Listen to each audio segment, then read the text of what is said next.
పాలమూరు యూనివర్సిటీలో తెలిసే ఉంది అక్కడ యూనివర్సిటీ. పాలమూరు యూనివర్సిటీలో లాయర్ వర్క్ షాప్. ఏం లేదమ్మా, ఇప్పుడు మనది ఎవరమ్మా ఇది జమిసాపూర్.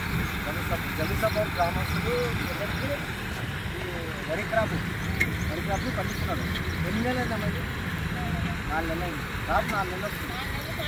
ఓకే, ఏం లేదమ్మా, మేము ఇప్పుడు రానికి కారణం ఏం లేదంటే మన నేల ఎంత కాలుష్యం అవుతుంది, మన నేలని మనం ఎట్లా రక్షించుకోవాలా, మన తాతలు ముత్తాతలు ఎట్లయితే మనకు బంగారు భూమిని అప్పగించి మనం దాన్ని ఎంత విషతుల్యం చేసినాము అనేది ఒక దానిపైన అవగాహన కల్పించడానికే ఈ యొక్క ప్రోగ్రామ్ని నిర్వహించడం జరుగుతున్నాము.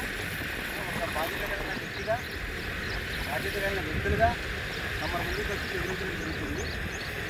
ఏంది ఇంత కాలుష్యం అంటే అనేది చెప్పాలంటే ముఖ్యంగా ఇప్పుడు నేల మంచిగా ఉందనుకో, అక్కడ విషతుల్యం లేనిది అది మంచి నేల, విషతుల్యం అయినది చెడు నేల. ఆ విషతుల్యం ఎట్లా చేస్తున్నాము అనేది కాలుష్యం. అర్థమైంది? అట్లా నేల కాలుష్యం వలన ఏంటి అని అంటే ఫుడ్ సెక్యూరిటీ అంటే ఏం కాదేమా చెప్తాను. ఫుడ్ సెక్యూరిటీ అంటే ఆహారం యొక్క పద్ధతులు. ఇప్పుడు మన తాతలకి ఎట్లా ఉండంటే ఒక గ్రామంలో 100 మంది ఉంటే వాళ్ళు 150 మందికి పండించేటోళ్ళు. వాళ్ళ ఆహారం అనేది 50 మందికి ఎక్కువ పండించేటోళ్ళు. ఇప్పుడు 150 మంది ఉంటే 100 మందికే పండిస్తున్నారు.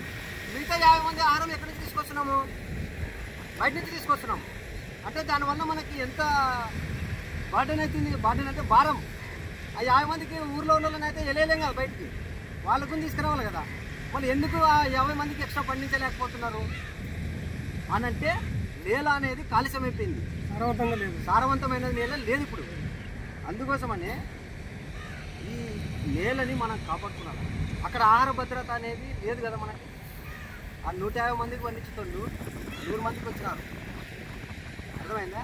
ఎందుకు అని అంటే దానికి కారణం ఎందుకు అనంటే మనం అనవసరమైనటువంటి పెస్టిసైడ్స్, ఈ ఫర్టిలైజర్స్ ఇవన్నీ అనవసరంగా కొడుతున్నాము.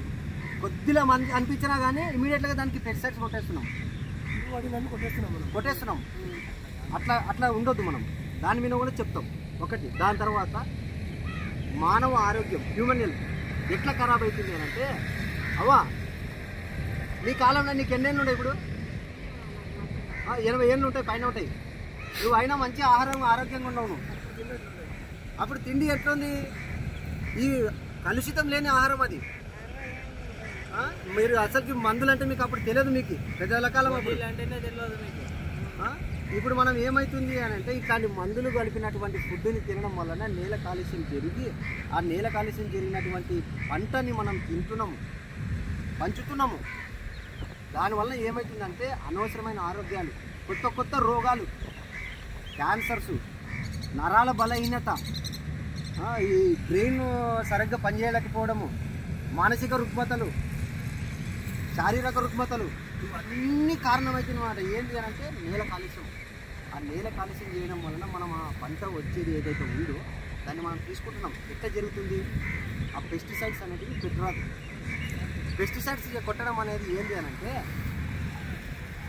మనకి నేలలో కొన్ని క్రిములు ఉంటాయమ్మా. తెలుగులో చెప్పంటారు దాన్ని, మైక్రో ఆర్గానిజమ్స్ అంటారు ఇంగ్లీష్లో.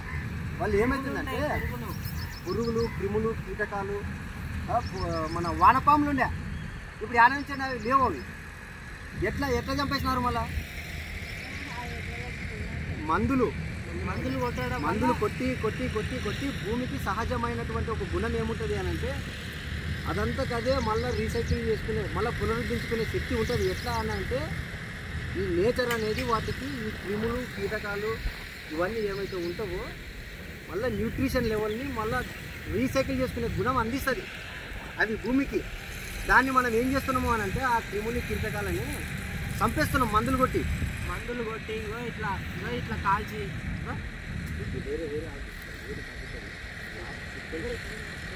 సిస్టమ్ స్టెబిలిటీ అంటే ఏంటి అని అంటే మీ యొక్క ఆర్థిక వ్యవస్థ ఎట్లా బలహీనమవుతుంది వీటి వలన. ఇవన్నీ కారణాలు అనమాట. అర్థమైందా? ఆర్థిక బలహీనత ఎట్లయితుందంటే ఇప్పుడు ఆరోగ్యం సమంగా లేదు. 100 రూపాయలు ఉంది మీతోని జోబులా, ఆ 100 రూపాయలు కూడా తీసుకుపోయి ఆడ 200 ఖర్చు అవుతుంది. ఎందుకు అని అంటే మళ్ళీ కారణం ఆరోగ్యం బాగాలేదు. ఎక్కడి నుంచి అవుతుంది? అక్కడి నుంచే ఈ పంట తినడం వల్లనే, నీలకాల్సియమైన పంట తినడం వల్లనే ఆ 200 ఖర్చు ఏదైతే ఉందో మనమిన్నే అది కూడా భారం. అప్పుల పాలు మళ్ళా ఇదంతా ఒకటే చోట తిరలాడుతుంది. ఏంది అని అంటే మన నెలలో మనం డబ్బులు ఎక్కుతుంది. అదే ఇంకోటి ఎట్లా కాలుష్యం అవుతుంది అంటే మీరు మందులు కొడతారు, మందులు కొట్టిట్రా ఈ పెస్టిసైడ్స్కి, ఆ డబ్బాలు ఆడవాడేస్తారు, ఈయన వాడేస్తారు. దానివల్ల ఏమవుతుంది అని అంటే ఆ ప్లాస్టిక్ సెల్స్ అంటే ఆ ప్లాస్టిక్ ఉంటుంది కదా, ఆ ప్లాస్టిక్ అనేది ఆ నీళ్ళలోనే మళ్ళీ ఆ భూమిలోనే కలిసిపోతుంది. మళ్ళీ గబ్బులు చెప్తున్నాం ఆడ కూడా. కొట్టినట్టు వల్ల బయటకు వాడేస్తున్నాం అంటే అటు కూడా ఆనే వాడేస్తున్నాం. దానివల్ల ఏమవుతుంది? మళ్ళీ గబ్బు. పంటలు కూడా మీకు ఇంగ్లీష్లో ఏమంటారు? ఒక టాపిక్ ఉంటుందమ్మా, ఫర్టిలైజర్ బర్న్ అని. అంటే తెలుగులో ఏమో నాకు తెలీదు, కొద్దిగా దయచేసి క్షమించండి. ఆ బర్న్ అని ఏందనంటే దానివల్ల పావుల ఖర్చు కాడ రూపాయి ఖర్చు చేస్తున్నాం. అంటే ఇంతమంది కొట్ట కాడ ఇంతమంది పెడుతున్నాం. అనవసరమైన అట్లా ఓవర్ డోసు ఎక్కువ కొట్టడం వల్ల ఏమవుతుందంటే ఆ ఫర్టిలైజర్స్ అనేటివి ఎరువులు భూమిలో వేయడం వలన వాటికి ఇది ఏమంటారు నీటి శాతం ఏదైతే ఉందో ఆ ఫర్టిలైజర్స్ పీల్చుకొని మొక్క యొక్క వేరుని చంపేస్తున్నాయి. అంటే మొక్క ఎదుగుదలకి ఆపేస్తున్న వాళ్ళు అనవసరంగా ఎక్కువ మందులు కొట్టడం వల్ల ఏంటి అంటే నేల కాలుష్యం అయిపోతుంది. అర్థమైందా? ఇదో కొన్ని మా మిత్రులు కూడా చెప్తారు, కొద్దిగా మీరు చెప్తారు. ఇది ఏంటి అంటే ఇది వరి పంట కోసినాక ఇట్లా కాల్ చేస్తారు. కాల్ చేసి ఏమనుకుంటున్నారంటే ఇది దూడిది మాకు నేలల్లో కలుస్తుంది, కలిసి మంచి ఏమంటారు ఎరువులాగా తయారవుతుంది అని అనుకుంటారు. కానీ ఇందులో ఇప్పుడు కోసిన ఏమంటే అవి ఉంటాయి కదా, అవి ఏమంటారు కోసిన జేబీలు కానీ అవి కానీ ఇవి కానీ చనిపోతాయి. అవి కూడా ఏంటికి ఆ చిన్న చిన్న ఆ పురుగులు ఉండడం వల్ల ఇంకో పురుగులు తింటాయి. అవి అట్లా తిని బ్యాలెన్స్ చేస్తాయి. అంటే ఏవి ఎక్కువ ఉన్నాయి ఏవి తక్కువ ఉన్నాయి అవి బ్యాలెన్స్ చేస్తాయి. కానీ ఇట్లా కాల్చడం వల్ల ఏమవుతుంది అంటే పెద్ద దాంట్లను చిన్న దాంట్లను మొత్తం చంపేయడం వల్ల ఆడ బ్యాలెన్స్ అనేది తగ్గిపోతుంది. ఇట్లా కాల్చకూడదు. దీనివలన ఇంకొక ఒక పెద్ద తప్పు ఏం జరుగుతుందంటే మీకు తెలియకుండా మీరు చేసే తప్పు ఇది. ఇట్లా కాల్చడం వల్ల ఏమవుతుందంటే ఎర్త్ వార్మింగ్ అని అంటే నేల అనేది హీట్ ఎక్కుతుంది. దాని అర్థమైంది నేలలో ఉండే తేమ శాతం అనేది ఇంకిపోతుంది. అర్థమైందా? నేలలో ఉండే తేమ శాతం అనేది ఇంకిపోయి నేల సారవంతం అనేది తగ్గుతుంది. 2 సంచులు వండకాడ ఏమవుతుంది అప్పుడు? అంటే మీరు కాల్చలేదు, చాలా మంది చాలా తక్కువనే చేస్తున్నారు అనమాట. అట్లా ఏమవుతుంది అని అంటే 2 సంచులు వండకాడ సంఖ్య పడుతుంది అట్లా అనమాట. ఇంకా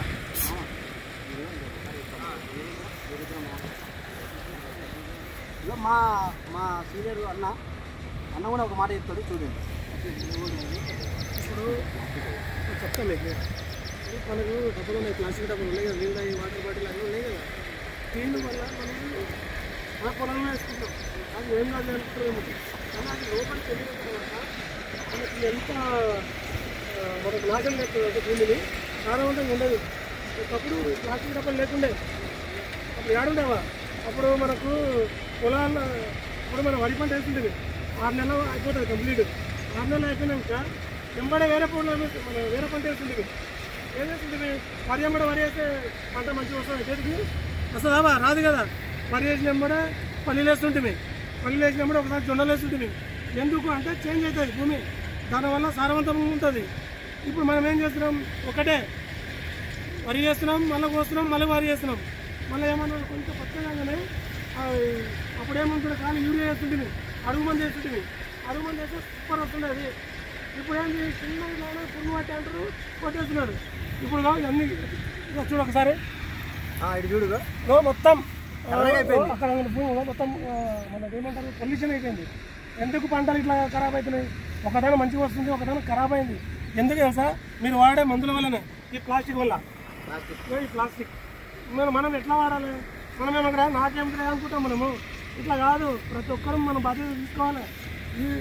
ఈ తరాలు కాదు, నువ్వు వచ్చే మనమల్లకి అందరికీ ఇది వర్తిస్తుంది. మనం నాడిని చెప్తున్నాం. ఒకప్పుడు మీరు కారం పొడి పువ్వు తిని 8 ఏళ్ళు బతికినావు నువ్వు. ఇప్పుడు బతున్నామా? 30 ఏళ్ళకు తెలంగాణలు వచ్చినాయి. ఎందుకు? మనం పొల్యూషన్ వల్లనే. కాబట్టి మీరు ఇప్పటి నుంచి ఎక్సలెంట్ చేయాలి.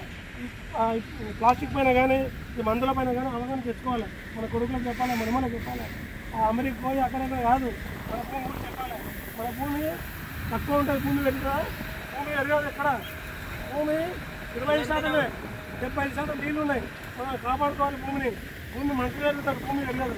కాబట్టి మనం పొల్యూషన్ లేకుండా సారవంత భూమిని కాపాడుకోవాలి. ఏమంటారు? ఇది నిజమా కదా? మీరు చెప్పండి. ఏమావా కరెక్టే కదా? ఒకప్పుడు ఎట్లుండే, ఇప్పుడు ఎట్లుంది? అదనమాట. ఇది ఇంకోటి ఇది చూపిస్తుంది. అవ్వా, ఇది ఎంతమంది మందు కొడుతున్నారు? ఒక పొలానికి అంతమంది కొడతారా? దీన్ని ఏమంటారంటే ఓవర్ డోస్. అంటే కొట్టాల్సిన కంటే ఎక్కువ మంది కొట్టడం వలన దానివల్ల ఏమవుతుందంటే మనకు సహజంగా ఉపయోగపడే క్రిములు అనేటివి చచ్చిపోతున్నావా? అర్థమైందా? జలగలు, వానపాములు, నత్తలు ఇవన్నీ లేవు. ఎర్రలు ఉంటున్నాయి, ఎర్రలు అంటుంటే ఇంకా చేపలకి ఇచ్చేది అవి ఆడినాయో. అప్పుడు అవి ఉంటే దానివల్ల మనమే ఒకటి ఒక పురుగులు అనుకుంటున్నాం. కానీ దానివల్ల భూమికి ఎంత మంచి తెలుసా? పంట రావడానికి వన్ ఆఫ్ ది రీజన్ అది. అదొక అప్పుడు అనిపిస్తుంది. మీరు ఏమవుతుందంటే ఇంకొక మాట, పేరుకపోవడం అంటే ఏంటంటే మన కడుపులో తట్టే కొవ్వు పేరుకొని ఎట్లయితే ఉబ్బుతామో పనికి రాకుండా. ఇప్పుడు ఇది ఏంది అనంటే మందులు అట్టే కొట్టి ఏమవుతుంది అనంటే ఆ కెమికల్స్ అంతా గుమ్మిడిపోతున్నాయి అన్నీ. అప్పుడు ఏమవుతుంది అనంటే వాన వస్తుందా? అట్లా కూరకపోయినది ఏమవుతుందంటే వాన వస్తుంది. వాన వచ్చినప్పుడు ఏమవుతుంది? అవి నేల పొరలలోకి అట్లే దిగి గ్రౌండ్ వాటర్లోకి కలిసిపోతున్నాయి. మళ్ళీ ఆ వాటర్ ఏం చేస్తున్నాము? మళ్ళీ అట్లే సేమ్ టైం మనం ఏం తాగుతున్నాము ప్లస్ అట్లే మొక్కలకి మళ్ళీ అవే నీళ్ళే మొక్కలకి. ఇప్పుడు 20 ఏళ్ళకే కాళ్ళ నొప్పులు, నడుము నొప్పులు ఇవన్నీ అంటారు మీరు. అప్పుడు ఏడు రావా అని లీచింగ్ ఇంటూ గ్రౌండ్ వాటర్. అర్థమైందా? మనకు అప్పుడు వానపాములు ఇట్లా వల్ల ఇట్లా చెట్లు పచ్చగా ఉంటుండే. ఇప్పుడు లేవు, అవి మొత్తం ఎండిపోతున్నాయి. ఒక పక్క వేస్తుంటే ఒక పక్క ఖరాబ్ అవుతున్నాయి. ఒకసారి జూమ్ అవుట్ చేసేసి అక్కడ అంతా ఎండిపోయింది చూడు. ఇదంతా సాయిల్ పొల్యూషన్ అనమాట.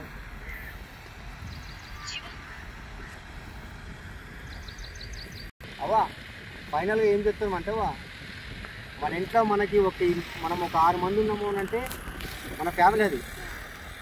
మన ఫ్యామిలీకి ఏ రోగం రాకుండా ఎట్లయితే మనం చూసుకుంటున్నామో, ఎంత తాపత్రయపడతామో, ఈ విశ్వం అనే ఇంత భూమి మీద, ఈ భూమి అనే ఇంత గ్రహం మీద మనల్ని ఒక కుటుంబంలాగా చూసుకునేటువంటి ఈ యొక్క భూమిని, నేలని, దాన్ని అనారోగ్య పాలు కాకుండా సవ్యంగా, సక్రమంగా, క్రమరహితంగా కాకుండా క్రమంగా, బాధ్యతారహితంగా కాకుండా బాధ్యతగా వ్యవహరిస్తూ మీ యొక్క కృషి ఈ యొక్క భూమి కాలుష్య నివారణకి తోడ్పడాలని మనస్ఫూర్తిగా మీ యొక్క మనమన్లగా మీ ఆశీర్వాదం కోరుకుంటున్నాం. దయచేసి మీరందరూ కూడా నేలని కాలుష్యం చేయొద్దండి. ఎందుకంటే అదే మన ఫ్యూచర్ జనరేషన్. మన తాతలు, మీ ముత్తాతలు ఎట్లయితే మీకు బంగారు భూమిని అప్పగించినారో అట్లాంటి భూమినే మనం భవిష్యత్ తరాలకు అప్పగిస్తాం మనం. ఓకేనావా? సంతోషం.